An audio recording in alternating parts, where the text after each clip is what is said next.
name's Rachel, and I want to talk about being mindful. I started my own practice about 6 months ago and found I have learned to stop overthinking.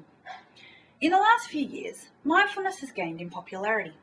It is featured in a number of newspapers, magazines, TV shows, and there are many Facebook pages dedicated to it.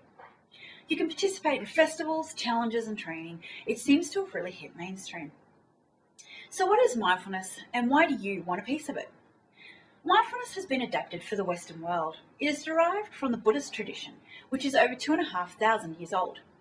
It has been made accessible to anyone, no matter your background or skill level. Dr. Jon Kabat-Zinn has been researching mindfulness since the 1980s.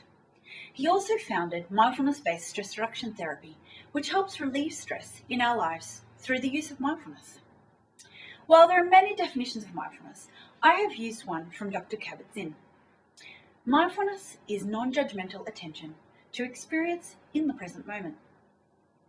Breaking this down, mindfulness is deliberately paying attention non-judgmentally, being aware of what is present for us mentally, emotionally, and physically in each moment.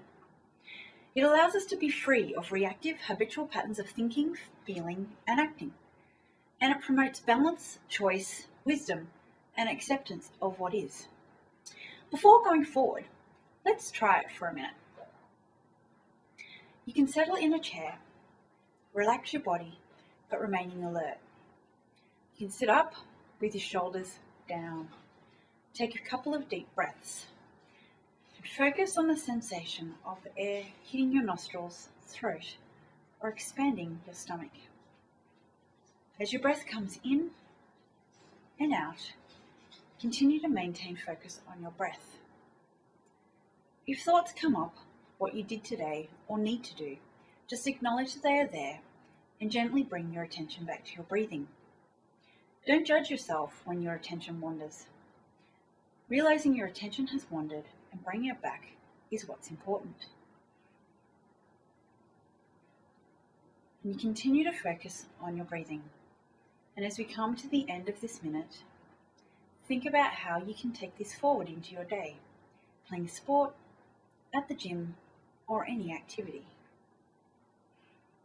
And when you are ready, you can open your eyes. This is just a small sample of what mindfulness session would be like. So let's look at some science about mindfulness. An analysis of research articles has identified there are 4 components which have slightly different focus. The first is attention regulation, where you focus your attention on a chosen object. If you notice yourself become distracted, you bring your attention back to the object without judgment. Body awareness. You focus on an internal object. This could be the experience of breathing, emotions, or other bodily sensations. Emotion regulation, which comes in 2 parts. Reappraisal, when you approach ongoing emotional reactions in a different way to improve your mood.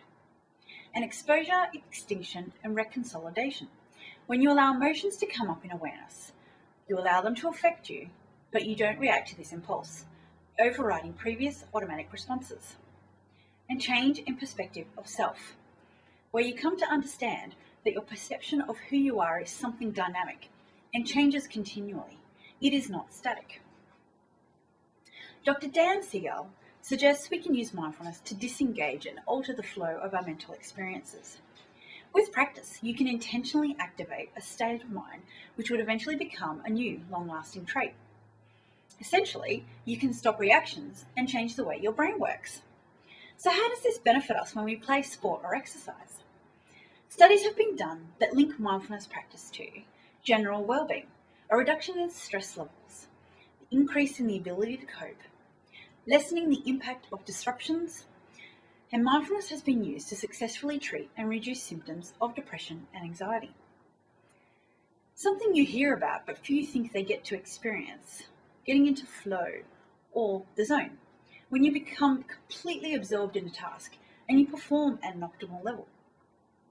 Self-objectification and the reason for exercise, worrying less about how you look and being able to focus on the movement of your body.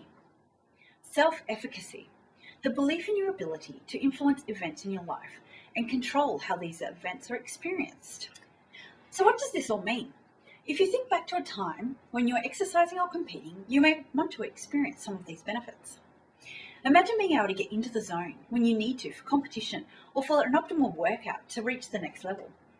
Or being able to regulate anxiety pre-comp so it doesn't overwhelm you, leaving time to prepare, no fear of choking at that critical time as you can maintain tension. Focusing on health benefits of exercise and not worrying how you look in the mirror or to others. Think about the impact on your training when you know within yourself you can reach goals and that it is something you determine. You can set goals to improve your performance in both sport or exercise. Mindfulness can create a positive way of thinking with the ability to center yourself and ignore distractions. These are just some of the benefits you can experience once you start practicing mindfulness. The best thing is you can do it anywhere, anytime, when you are walking, moving, or sitting at your desk, even while driving. No more road rage. So why not give it a go? Maybe when you're preparing for a game or heading to the gym for a workout next. All you need is a few deep breaths to start. Thank you for taking the time to watch.